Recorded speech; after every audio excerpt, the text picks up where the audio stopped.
Hello everyone, welcome to the season 2 of Samvadh. Thank you for this overwhelming response. Parenting is a lifelong journey and we are glad that we are able to share our experiences, knowledge and wisdom with you. Welcome ma'am. Today's topic is aggression. Why do children raise their voices? And I sometimes see children throwing tantrums like crying on the floor, especially in public places. And parents also raise their voice to calm the child down. Does this help when the child is doing this and the parent is also contributing? So the word aggression, before I go into answering this, we need to understand that there's a normal range of emotion, and anger is definitely acceptable when boundaries are not respected. However, what happens in most traditional cultures is that the adults are allowed a certain range of emotions, and for children we don't allow the same range. And the young child is looking up to an adult to learn this range of emotions. And they get confused saying, when you raise your voice, it's okay, but when I raise my voice, it's not okay. So we are creating that confusion first. Second problem is that we need to understand that every emotion is a form of communication, especially anger. So when the child is angry, what has happened is the child is in a mall, like you said, in a public place. I'm taking a mall for an example. Child wants something, has seen something that's very attractive, has asked for it decently, saying I want this, and then the parent is just trying to drag them away using force. The parent is the first person who's used anger there. The child is only retaliating to that anger. So then what happens? The child doesn't know how else, because when one person is angry, the other person needs a strong regulation to be able to de-escalate, and the young child does not have that. So it's really a two-way process, and most parents I've seen come and complain saying my child is misbehaving without realizing that the force was probably first used by them. And while this is amongst the younger lot, there is also a lot of aggression in adolescents. Why does that come, ma'am? Where is that coming from? What is the root cause of this? Again, their anger comes in because they're going through also hormonal changes. The teenage brain is going through a lot of change, so they experience more overwhelm than other age groups. And at that point, we're also putting a lot of academic pressure on them.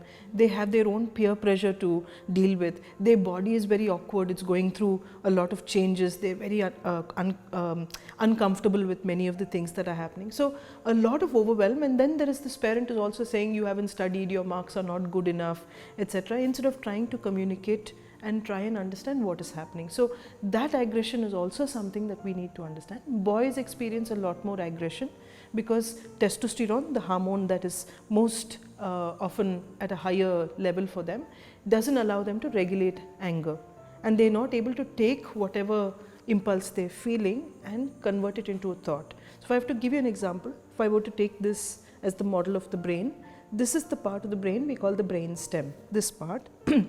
This is in utero, it develops in utero, it's developed when the baby is in the mother's womb. This part we call the limbic system, the emotional system.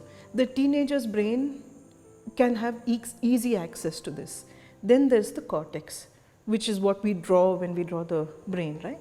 So to be able to regulate emotion, I need to be able to take something from the brain stem, calm it at the level of the brain stem, which we call the bottom-up approach. So I calm it here through breathing, through movement, etc. Or I have to calm it through thought, which is the top-down approach. I think through my emotions. For a teenager, the top-down approach is very tough. For young children, the bottom-up approach is difficult. I see. So we need to understand as parents, talking to a child when they're already experiencing aggression, you're expecting them to work from here, may not work. You need to get them here and help them to calm down physically, which could be just taking a small walk with them, helping them to drink, take small sips of water, things like that. So we need to understand that aggression is an extreme form of anger, and we shouldn't let it escalate to that point and then try to calm them down.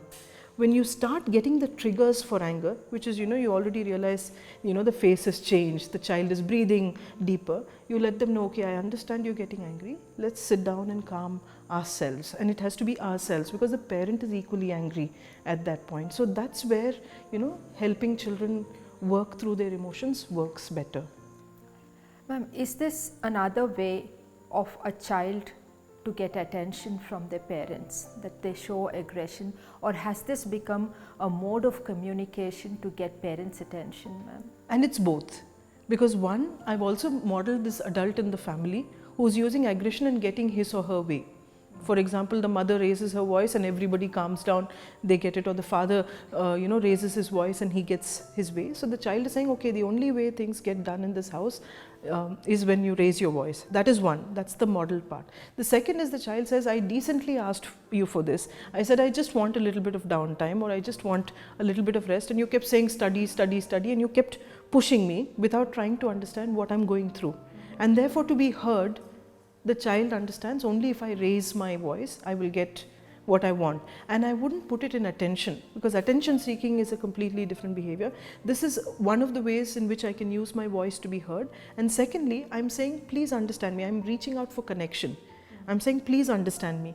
And as parents and as adults, generally, if we understand that any emotion is usually a way in which I'm trying to connect to another human being, I think we would have made a lot of progress. Ma'am, how do parents recognize that the child is getting angry, to communicate to them? How do they deal with this, and what would be the strategies to calm the child down?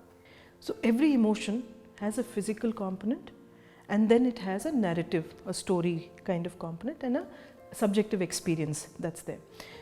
When somebody is in tune with their own emotions, that's when they can understand another person's emotions. If I know that my anger starts with, my breathing becoming warmer, for me it's a temperature intensive emotion, or, my stomach tightens up or something. Where do I experience, or how do I experience anger is the first experience. My awareness of my emotion is the first. You have to be in tune with your own emotions to understand somebody else's emotions. Yes, that's the first. Secondly, unless the parent knows that, they're only going to try and control, because they're seeing something getting out of hand and they want to control it.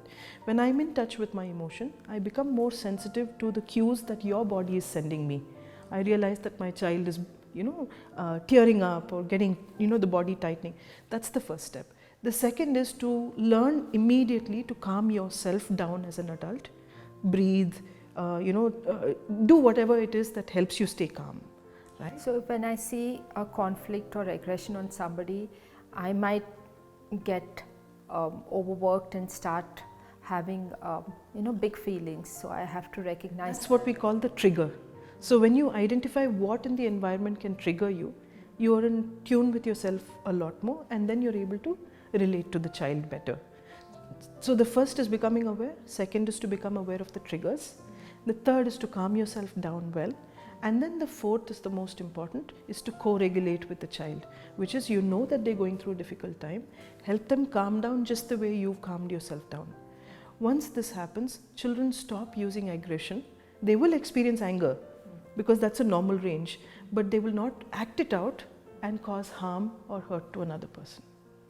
Thank you so much, ma'am. I hope this helps parents deal with aggression in their child. Thank you for tuning in. We look forward to seeing you in the next episode.